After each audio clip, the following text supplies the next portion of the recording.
Good evening. I'm Sarah Watson, and it's my pleasure to welcome you to Looking for Lincoln Conversations.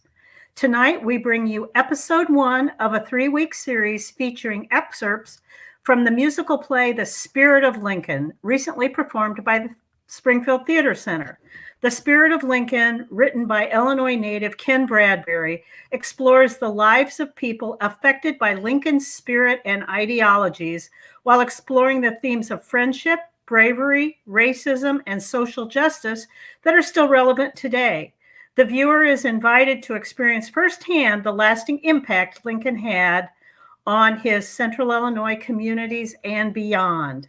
Tonight's show will feature an interview with the play's director, Hope Cherry, as well as an excerpt from the play. That will be followed by a chance to ask questions of the cast and a member of the volunteer group from Woodland Farms. So thank you, and sit back and enjoy.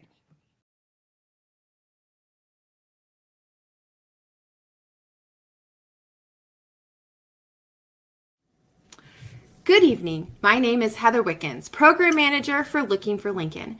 It is my pleasure to have Hope Cherry, the director of the Spirit of Lincoln play, with us this evening. Hope, can you explain your role in the production of the Spirit of Lincoln play? Yes. So I directed the Spirit of Lincoln through the Springfield Theatre Centre, and we filmed it at the Hoogland Center for the Arts in Springfield. So yeah, I was the director. And yeah, go ahead. No, go ahead. I was going to say, I was inspired to do this show because the author of the show was a dear friend of mine, Ken Bradbury. And at the start of the season, of course, COVID hit, and it was my plan all along not to give up on doing this show of his. And so we were able to kind of work around that and still have a show. So. Awesome. All right. So can you give our viewers kind of an overview of what the play is about? Yes. So The Spirit of Lincoln is a collection of stories about Lincoln. So of people who knew Lincoln or who were influenced by Lincoln. All of the stories are real stories of people that either live or lived within Central Illinois.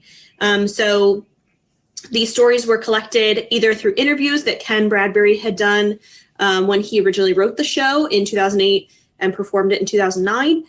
He had done a lot of research. He'd also picked up stories through journals, through articles, through newspaper articles, through other stories, through other published works, and put these all together to create overall this really interesting picture of who Lincoln was and is to so many people that we don't always hear. We always hear about Lincoln and the work that he did, but not necessarily how it impacts us or impacted the people that were living around him at the time.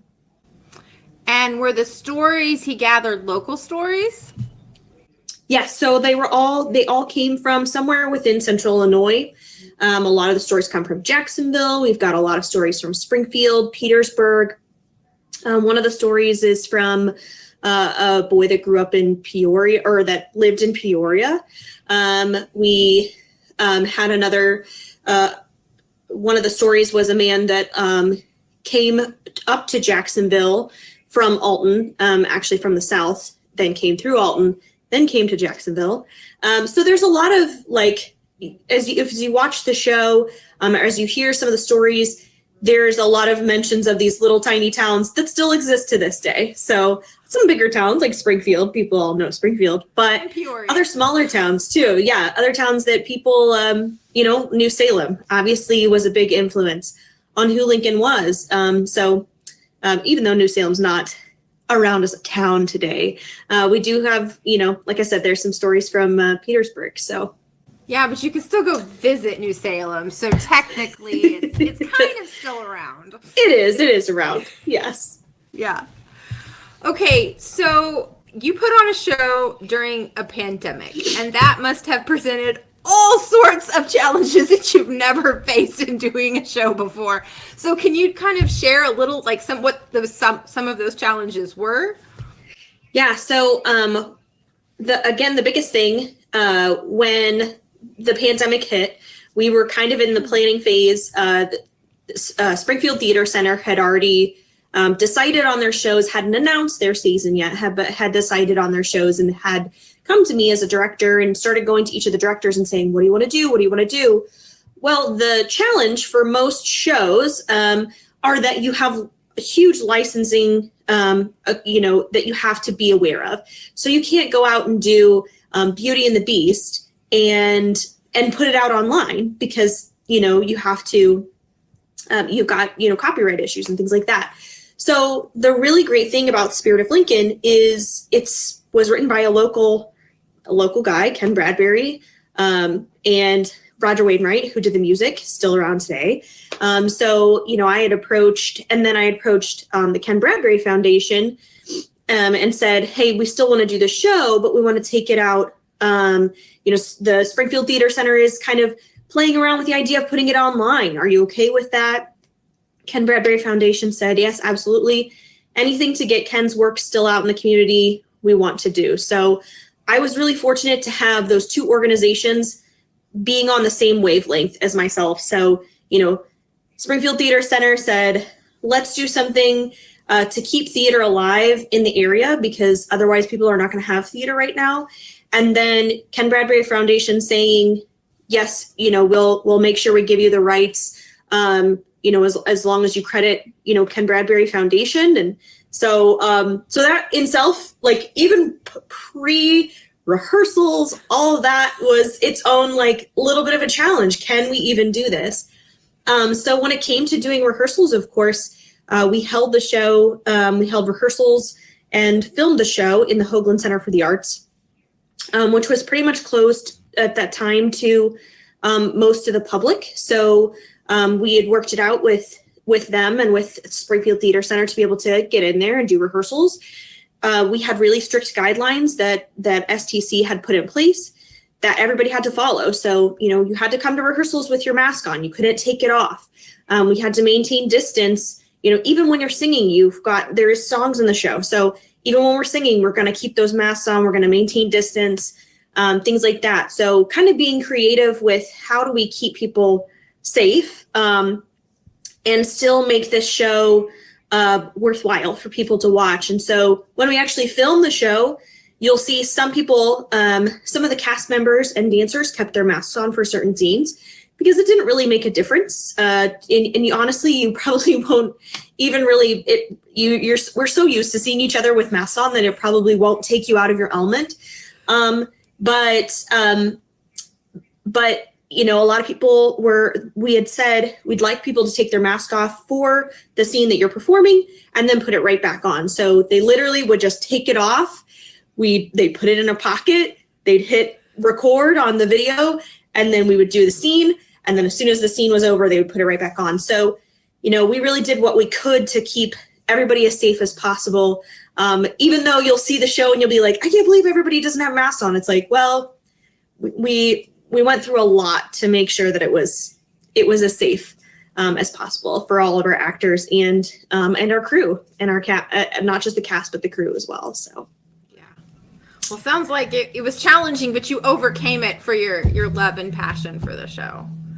Now, yes. You've talked a lot about Ken Bradbury throughout this interview, but the music was written by Roger Wainwright. So can you talk a little bit more about him and how he collaborated with Ken on writing the songs and kind of that relationship a little bit? Yeah, so actually I was fortunate enough when I was back in high school to do a show, the first show that Ken and Roger did together was a show in Jacksonville. Yep. It was a show in Jacksonville called David, You and I. And so I had known Ken and Roger for a couple of years, and this was probably at the time, probably their third or fourth show they had already done together in the short period of time that they had met each other. So, because they did Spirit of Lincoln in 2009, and their first show together was in 2007. So yeah, they were they were cranking out shows together. And so, yeah, I've had the fortune to get to work with Roger on several different shows that he's written the music for. And I, Roger has a really, like, you listen to the music, and he did such a wonderful job with the show, because he didn't make it, he didn't set it in the time of like Lincoln. It's not necessarily like that era of music. It's almost, because the show is also spans across time, he kind of has it like, it's hard to like put it, it feels kind of folksy Americana, the music does, but it doesn't fit like a specific time period genre. So, I think that's what makes this, I think, Roger did such a wonderful job making the music, kind of bringing out, of course, what was there at the time period, but then also for the pieces that are, for the scenes that are modern, it fits really well there too. Some of the scenes that you'll see have both characters from modern day and people that lived at Lincoln's time. So how do you connect those together? And Roger, he's very talented as a composer and a musician, and he makes it work. It's really incredible. So. Well, I am looking forward to watching some excerpts here. But before we go, I have one final question for you. And what is it that you hope people or viewers are going to take away from viewing either the excerpts that we're going to show, or if they go on and watch the entire show? Yeah, so I think the biggest thing is really thinking about kind of the legacy that Lincoln had left behind, and sort of the way that, even though Lincoln has been gone for a long time now, he still makes such an impact in our everyday lives. And the work that he did, the work that he started, even though he may not have made all the changes that we would have wanted to see now in our present day, he got things kind of set in motion.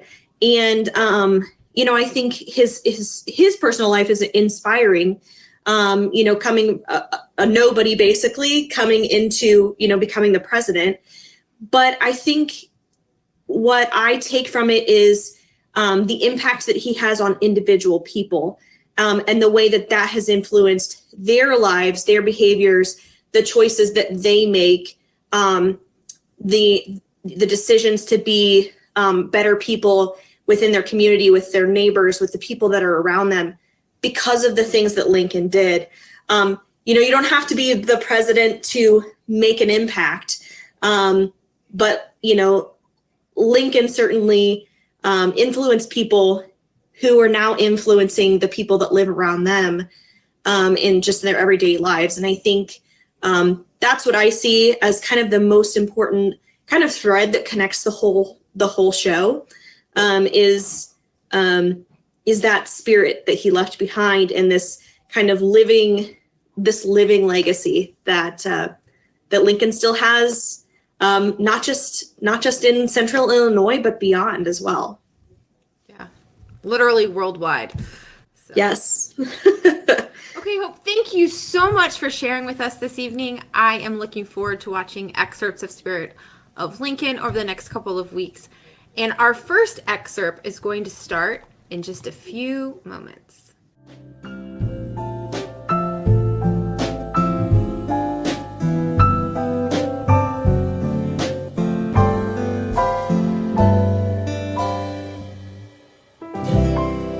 And this is the living room of the Huffaker family. Connie, a tour guide.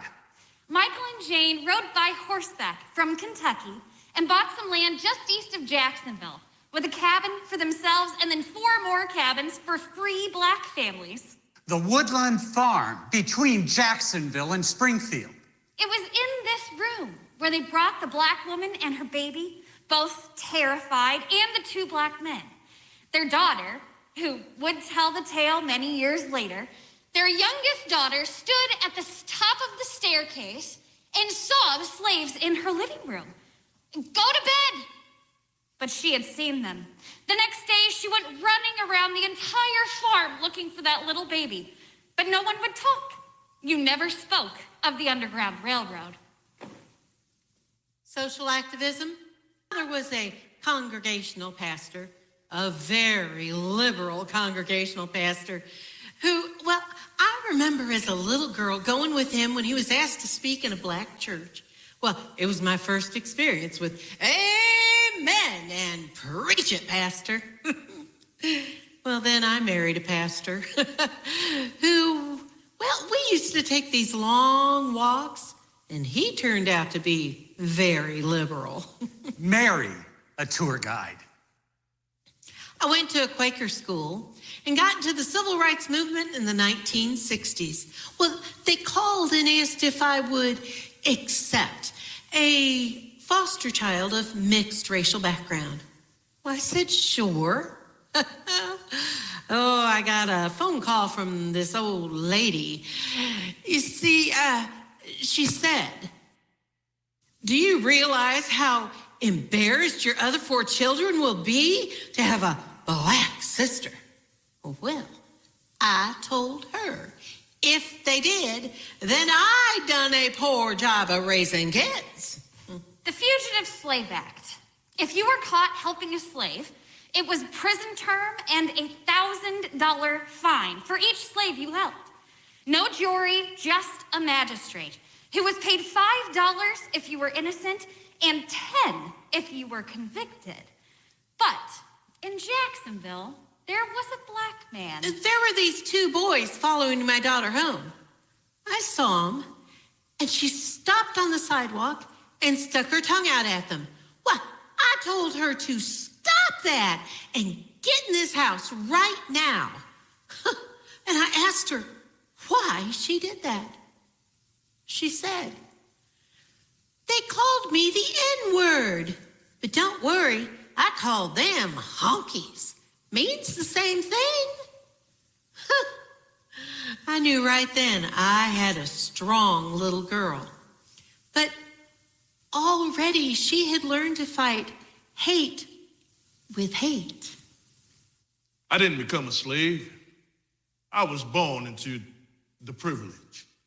April 8, 1811. I'm proud of that. Not being born a slave, but knowing my own birthday. You see, not many slaves know their own birthday. His name was Ben Henderson. Ben Henderson. My master had a will that said I was to be set free at age 32. But you see, I couldn't wait. 75, maybe even 100 runaways came through Jacksonville and Springfield. I got tired of waiting. So I made an agreement with the master that if I could raise $250, I could buy my own freedom. Now, you work hard when you're working to buy your own self. It's hard to describe Amherst, Ohio. My husband wanted to offer a college course in Black history. So we invited a Black professor from Oberlin to come up and give this course. Well, for their last night here, we had the people from Oberlin over for dinner. I got a call from the police chief. He said, do you realize you have Black people in your house? Duh. He was the fairest slave master I ever knew. As a matter of fact, he even gave me my own time to get away and earn the money. I told my husband I never wanted to live in an all-white community again. There were these rumors going around that if there was an eclipse of the moon, Black people got special powers. And then this was the 1970s, and there was something about a motorcycle gang that was going to come to town. Well, I don't know how the motorcycles and the eclipse got connected, but they did. There were people sitting on their porches with guns.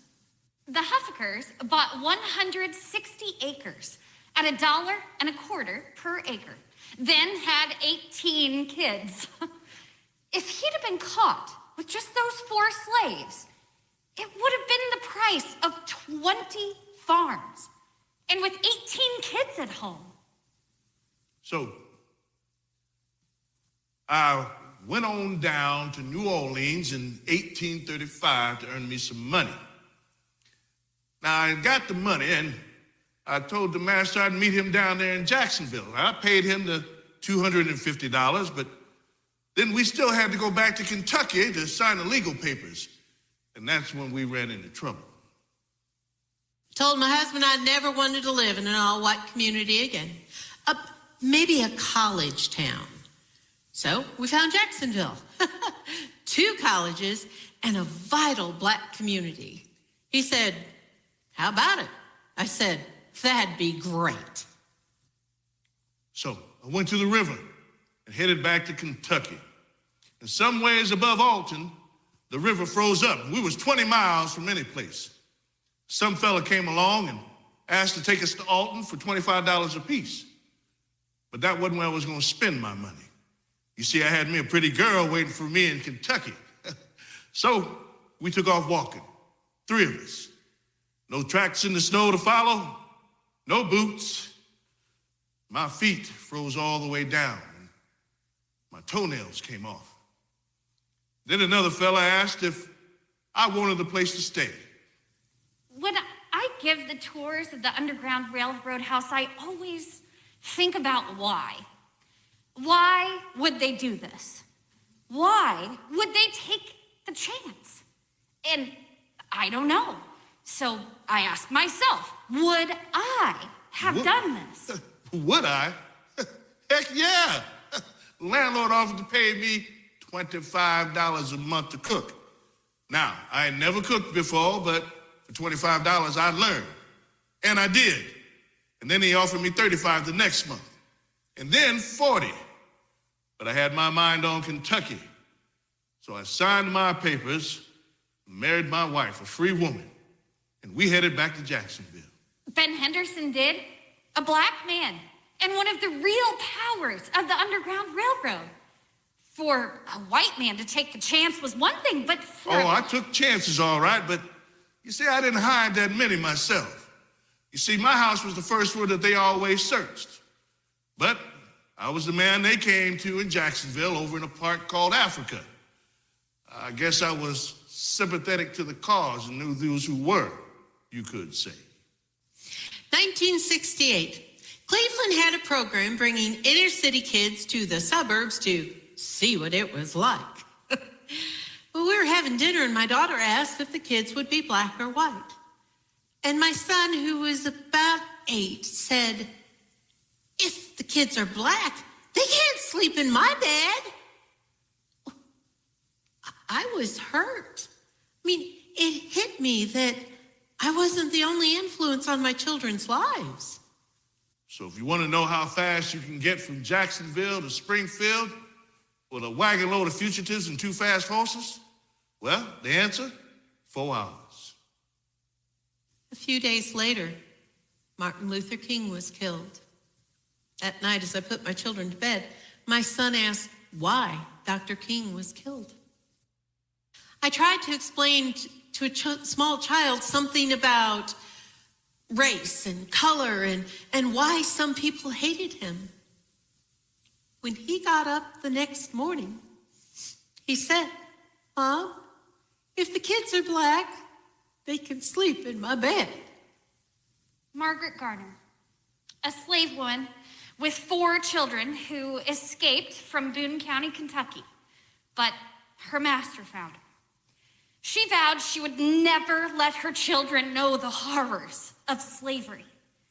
And so that night she began by killing her youngest child. They wouldn't even knock, the slave masters. They just bust right in your kitchen and start searching your house. Black man and woman came to me just at daybreak, $1,000 on each head. They did stop Margaret before she could end the lives of her other 3 children. So I was cradling some hemp at the time. Fellow over in Springfield asked me if I would bring some cradles and show his men how to use them. She was returned to her master and beaten. So I laid some hay down flat on my wagon, and then I put the man and woman on top of the hay. And then I covered them up with some more hay. broad daylight. I took off in broad daylight with more than $1,000 worth of flesh and blood in my wagon. And when I went across the town square, I even stopped and talked to folks. Look at this. It's a picture of my black grandson walking around the Jacksonville Chautauqua, hand in hand with the little Olsen boy, who's white. That's my dream. But I wonder if Lincoln would be embarrassed by what's happening today. I wonder. Every day we're given the chance to be decent. And these people said yes. I believe in the power of love. Sometimes I'm agnostic. My husband said I had faith till I started bringing in my philosophy. But love, I call that God. And so I asked myself, would I have the nerve to step out, let alone break the law, to chance losing everything I had and end up in prison? You ask yourself, what's the most powerful force on earth? Love. That's God. And so when I asked myself, would I do this? Could I do this? And yes, I think I could. I'm 73, 5 kids. There's a whole lot of evil in this world. Love. It's the only way we're going to conquer it. I hope we can. I take the visitors on the tour. And we stand in the living room and we talk about how that youngest daughter saw the slaves there, the woman with her baby and the 2 men, and how her parents told her to go to bed. But the kids in the tour, this really bothers them. They want to know what that little girl did. The child in us wants to run down the stairs and do something. Social activism? I was born into it. Before that little girl died, an old lady, she told her daughter of the day her country school let out, and they all stood at attention as Mr. Lincoln's funeral train passed by. She said she cried, that they all cried. A lot of tears shed at Lincoln's death. And I hope Mr. Lincoln, and I think he did, I hope he knew how many folks risked everything they had for this good cause, far away from the smoke of the war. I see the increasing numbers of homeless people, with their signs. And the child in us wants to help. But at some point, it's like a part of our soul gets shut down. Like Lincoln, we start out purely practical. But then at some point along the way, we change. I know men and women fighting and dying in wars overseas, but I can go over to the mall and buy a sweater whenever I want. It's like we're disconnected. But for them, it was in their face. It was right there in my face. What was I going to do? When I think about the times and the chances I almost got caught out, well, that's why I don't look back. That's why you don't ever look back. Love. It's the only way we're going to conquer it. I can't help wondering what I would do. There are reasons we choose a path to walk. Some will play a role while others stand and walk. When a mountain rises, blocking out the sun, will you make the climb or turn around and run? Don't look back on the choices that you made. Look around your world. What can you do today? And never question what I've done. Don't look back, I know where I've come from. I just keep climbing.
Hello, everyone, and it's now time to take your questions. I'm going to bring our special guests on now, but if you can have a question about the show or question something that was discussed today, please type it in the box and we will answer as many as time allows.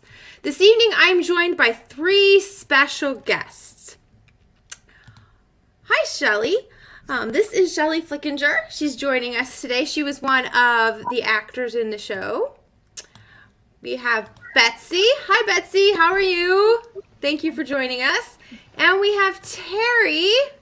And Terry is from Woodlawn Farm. And as you can, if you've been watching the show, you'll know that a lot of what was talked about happened at Woodlawn Farm. So Terry, if you could expound for our audience a little bit about what Woodlawn Farm is, where it's located, just a little history, and then we'll get to asking Betsy and Shelley some questions about their performance. Okay, great. Thank you.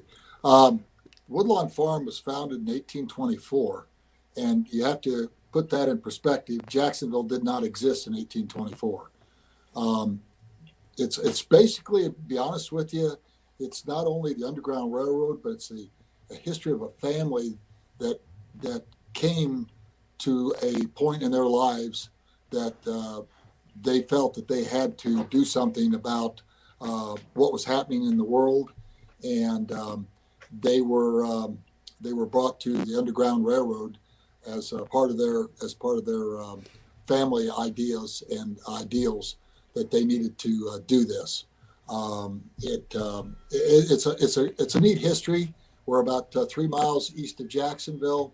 The farmhouse itself was built in 1840, and we have about 10.5 acres right now that we do a little farming, but we like to tell the story about a family and how they developed into being Underground Railroad station in Morgan County. Okay. Thank you. It is a lovely property. All right. So Betsy and Shelley, and you guys can decide which one wants to take this question first. Were your characters based on real people who were involved with Woodlawn Farm? Yes. Mine in particular, Mary is still alive. And what was cool is to prepare for the show, Betsy and I were given the opportunity to actually go visit the farm and walk through the house and get the grand tour. And for me, portraying Mary, they were like, and Mary sat in this seat and he tells the story to the school-age children. And that just made it very, very real for me. Do you have anything to add, Betsy, to that? Yes. The same. I know Ken had based Connie on a real Connie, I think, that was at the house for a while. But he really, based it more off of the information that the wonderful people that run the place gave him and told him about, the farm and the tour that we got.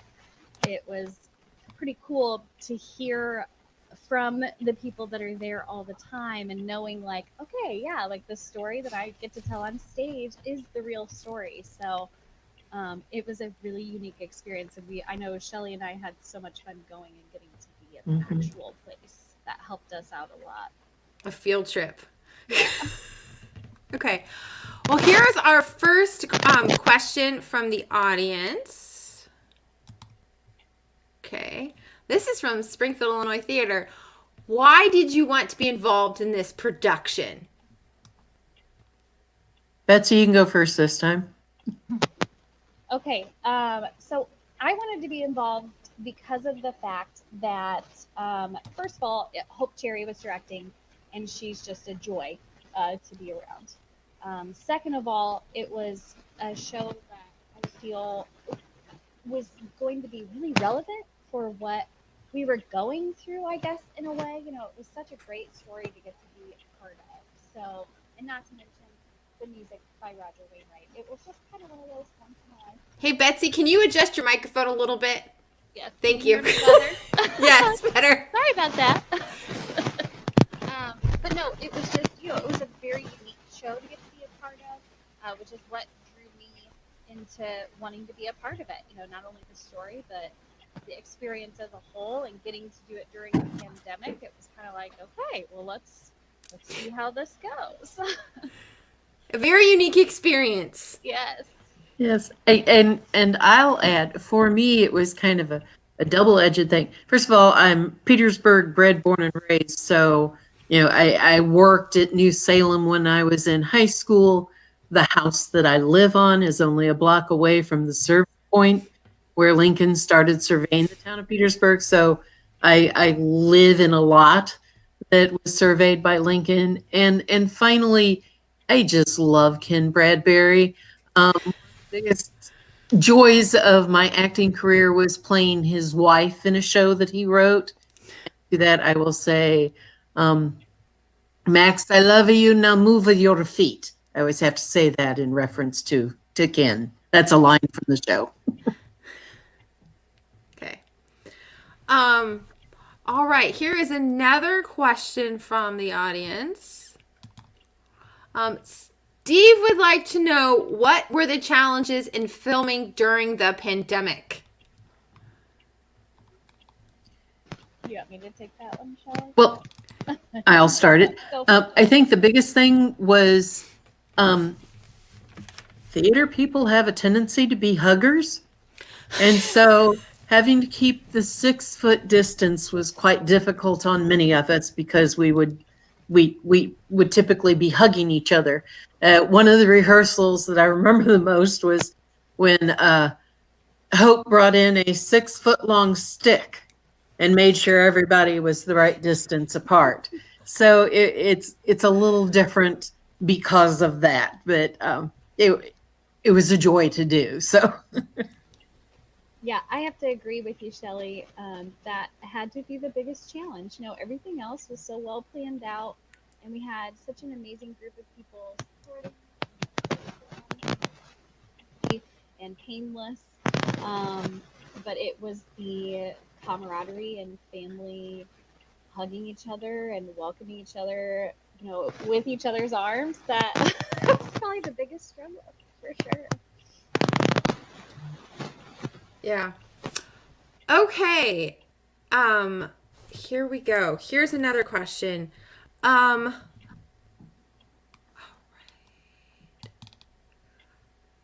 Oh. Well, that wasn't the question that I wanted, but I'll ask this question. Did any of you know Ken Bradbury or Roger Wainwright, and what are your experiences with him? Had you worked with him before, Betsy? I had actually never worked with Ken. I'd never worked with Ken, but I had known about a lot of his young adult and like junior high acting scripts. But then I knew Roger Wainwright more so just from the local live music scene. I had the pleasure of singing with his band, the Suburban Mystics, a couple years ago. So I'd known Roger for a while. I had worked with both Roger and Ken on several occasions in a variety of shows, and you just couldn't ask for better folk to be part of. I can't say enough about the brilliance of Ken Bradbury and the immense talent of Roger Wainwright. Gladly do any show, anytime, anywhere that was penned by either one of them. Okay. All right, Terry, this next question is for you. Someone is asking about if like Woodlawn Farm is still open, and if so, like what would the hours be if they wanted to come visit? Normally, we would be opening May 1st to the public. Prior to that, in April, we started getting kids. However, because of the pandemic, and be honest with you, the age of the tour guides now, we have pulled back on that opening. We will try to keep the public aware of when we will open. We are hoping to open at least, hopefully, early summer. Normally our hours are 1 to 4 on Saturday and Sundays. Come anytime, no reservations. However, if you're a family group, in other words, like mom, dad, daughter, son, grandma, grandpa, and would like to have a tour, we're a little more responsive to that because it is a single group, normally contained, and there would be possibility of availability of doing a tour prior to us opening. You'd have to call us on that. We're listed in the I guess it'd be on Facebook and several other places with our phone number, and also you can just ask go on for Woodlawn Farm, and that you could get that information, and we could decide on an individual basis right now. Before, it's pretty open, and we're more than happy to give special tours and that. But right now, we're trying to be a little more restricted because of the tour group age of our guides, which is very understandable. Okay, so for Betsy and Shelley, you'll know this person. Hope Cherry asks you a question, which I find very fun. She would like to know, what was the most touching part of this scene for you? Oh, that's easy for me. It's when my son comes out after he's heard about Martin Luther King dying, and he comes back out the next morning and says, if the boys are black, they can sleep in my bed. That when I choke up, that was not acting, that was genuine. Yeah, that same part while Shelley I was across the stage trying to keep it together, because that part got me every time too. And then after that, it would lead into my part, just talking about how disconnected it seems that we are now, and as children, we want to run down the stairs and we want to help immediately, we want to help everyone we see, and that really forced me to kind of have some introspection, and take a moment. And really the whole end to that scene, when we were leading up to that, it really, I got emotional a couple times. I'm glad that I didn't for the performance, but the whole scene really, it was a journey for us. I know we and Tony as well, the three of us really were touched by the scene, and I know we're honored to get to be a part of that scene of the show for sure. I'm so glad you brought up Tony, because he was the icing on the cake, that nice bass voice, and oh yes, what a talent. Yes.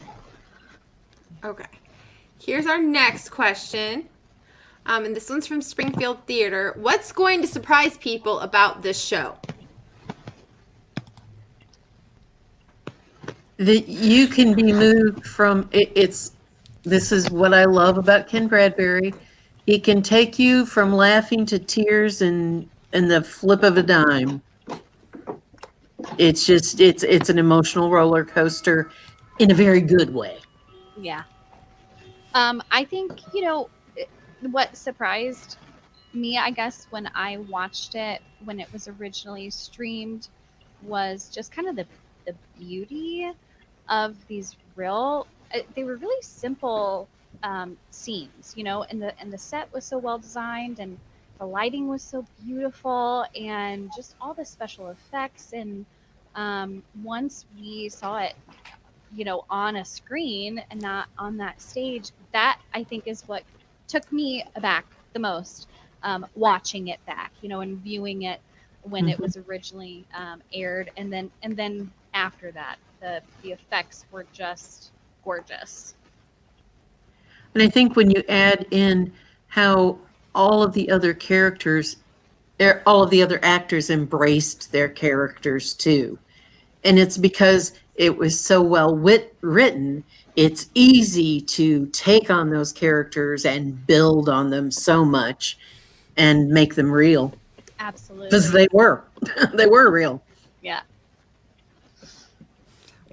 Okay, Terry, here's the next question for you. Dean would like to know how many people came through the farm on the Underground Railroad, and have any of their descendants been back to the farm or have been to the farm? We don't know even a lot of the names of the free blacks that lived and worked on the Huffacre farm. We know a couple, but we don't know last names. People that came through the Woodlawn Farm as an underground station, it wasn't documented. Not only Michael Huffacre taking a risk to house these people as they moved north to freedom with money, because, be honest with you, he could afford that. He became a very wealthy man because of his understanding of farming and things like that. But he could have. The issue people don't understand is that Jacksonville was not a total anti-slavery town when Michael was in his prime. So there were a lot of people that would basically drop the dime, so to speak, if they found out that you were moving slaves through to the north. Michael could have lost a lot of his business associates that he did business with because of his dedication to move these people north and to get them to freedom. So I mean, it was not something that you wrote up and said we've had 355 people go Right. through. It was something you kept quiet. And when his daughter saw the runaway slaves at the front door, it wasn't a shock to her because she was used to being around black people. He had, 4 families, free black families that worked on that farm.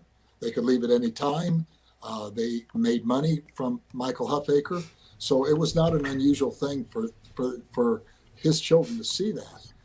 The usual thing is seeing somebody standing at the door in tattered clothes and a baby crying and wanting to know what happened. And, people like Mary and Connie really could tell that story and get it in personal. And the kids in particular with Mary would really just draw in, and she'd have them just leaning up towards her, as she was telling that story. And, we don't know everything. We learn more as we go along. And we don't have people that had come through there, but we have people that were descendants of Michael Huffacre that are actually on our Underground Railroad committee. His first family, he had 2 wives. His one wife didn't have all 17 or 18 children. There's a question there on the number of children. But anyway, his first son, his oldest son, Wellington, moved down towards New Berlin and Waverly area. And there's a large, I want to say, clan of Huffacres that came up from down there. And a couple of the girls that are descendants are on our committee. So, we're getting a lot of that story, and that's where we get a lot of the information that we give when we give the tours, and that on the written word that we have a red book that sort of tells a history of the Huffacres and some of the things that happened and why and how they happened. So, Okay. but no, they didn't list everybody coming through, but we No, do and know that's- that there were at least 4. So. Yeah, and that is understandable because it was illegal, and that was addressed Right. in the show. All right, here's our next question for Betsy and Shelley. What's your favorite line of dialogue from the show? That seems to me like a hard question. That is a hard question. Yeah, my line or any line? You know what? They didn't specify, so I will leave that up to your best judgment. If you It's easier to remember my lines. I think I would have to say The line about no, where does it start? The little black when they adopted the black girl, and that there were these two boys following her after school, and she stuck her tongue out, and I told him, "Get back in this house! Stop that and get back in this house!" And she said, "Well, I called them honkies. Means the same thing." Oh my. That was a good one. I always giggled when you said that too, Shelley. I think I don't necessarily have just one line. Yeah. I think the song that we got to do, the lyrics were so moving. That song is really, it's still, it'll just pop into my head. Because that's, don't look back on yesterday. Like keep on climbing, keep on moving forward, keep on learning and growing. And that is probably my favorite word, I guess, words in the show. The favorite line were the lines of that song. That song was so beautifully written. Okay. We've had still quite a few questions coming in, but we're going to have to start winding down because we're running short on time. So this question was posed to me by the actors, and I'm going to pose it back to them because we were talking before the show tonight. So, and Terry, you can answer this question if you would like to. So don't feel like you can't answer the question. What is your connection to Lincoln? Or do you have a connection to Lincoln? And if so, what is it? I think I mentioned mine earlier. I'm bred, born and raised in Petersburg. So New Salem was in my backyard. It's where I worked as a kid. And my house sits on a lot that was surveyed by Abraham Lincoln himself. Part of the title. That is cool. As a person who works with Lincoln, that is really cool. But yeah, that is cool. I guess my connection to Lincoln, really, I grew up in Lincoln. And so, when you grow up in the town with the namesake of Lincoln, you're pretty immersed in it. And that's just 30 minutes north of Springfield, where we have all the great Lincoln sites. And I remember going as a kid and just really being immersed in it. And then in 2009, I actually had my directing debut here in the Springfield theater community out at Theater in the Park. And I was able to direct a show called Abe, the musical. And it was a great show. It was that it had not been done, nationally toured or anything. It was another written by just people that loved Lincoln and loved the history of Lincoln. And that show really helped me kind of understand some earlier, not just Abraham Lincoln, the president, all these things that happened in his life that led him that changed him along the way and led him to, achieving what he did as our president. I think I didn't grow up in the Jacksonville area. I grew up in Danville on the eastern side of the state. And I think the first, not necessarily the first, because you got a lot of Lincoln in history, but I think the first realization of Lincoln and how great a man he was had to do with in scouting in the Lincoln pilgrimage that would be coming over to Springfield when you would walk and come in, and there would be, thousands of scouts from all over the state that would come into this pilgrimage. Can't even say it. And anyway, I think that was one thing, and I just love history, and that's, in fact, I ended up having a history major in college, and I enjoyed reading about the man himself and his role in Central Illinois and then in the nation.